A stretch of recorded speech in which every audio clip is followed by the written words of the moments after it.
Palestinian Migration, Part 2, What's in a Name? By Walker von Krieg. A Jonsquill Ministries production. In our previous editorial on the subject, we established the fact that, prior to the return of the Jews, the ancestors of most of the people identified as Palestinians today lived outside the land of Israel, returning for job opportunities made available by Jewish returnees. It was the Jews who brought the land back from its waste condition, which began with their exile by the Roman Empire. If you were to get deeply involved in the subject, you would run across the word Levant as a term to indicate the region of the world where most of the events we shall contemplate took place. Curiously, this term seems to have been derived from the Levantines, a sect of Christianity, connected to the Old Latin Vulgate text, distinct from what is commonly referred to as the Latin Vulgate, recognized by the Roman Catholic Church today. I do not intend to pursue that subject further because it lies outside my area of expertise and does not relate to the subject at hand. Suffice it to say, that the term Levant, though covering a somewhat wider area originally, was used to identify places taken from the Ottoman Empire by Great Britain after the First World War. It includes of the lands of Lebanon, Syria, and Israel today. The Levant under Ottoman rule, 1259 to 1920, included the Kingdom of Jordan and other areas I am not addressing at this time. Previously, under Roman rule, after the fall of Jerusalem in 70 AD, the region of the Judea, Samaria, and Galilee was renamed Palestina, for the Philistines, in an insult to the Jews, even though the Philistines no longer existed.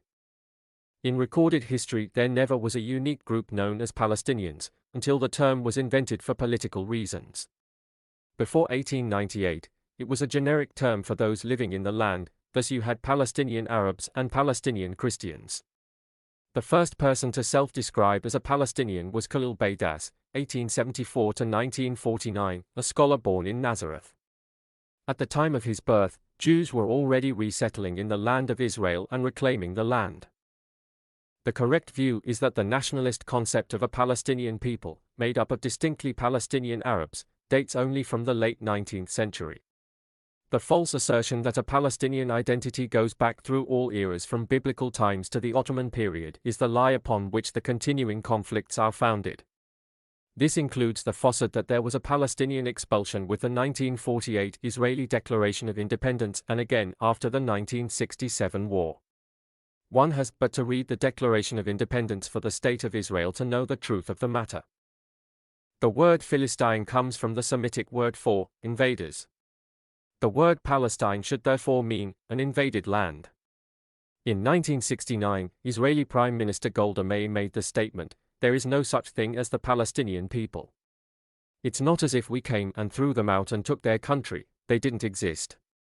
A lot of people became upset when she said that, but she was correct. Many Arab leaders and historians agree with Golda. In 1937, Ani Abdulhadi testified before the Peel Commission, "There is no such country as Palestine.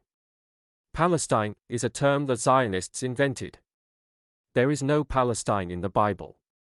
Palestine is alien to us."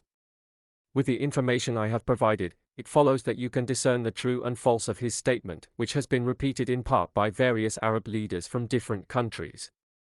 Zionists did not invent the term Palestine.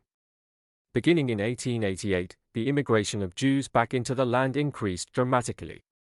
The other people, called Palestinians today, increased their emigration into what is modern Israel, seeking the higher standard of living brought by the Jews.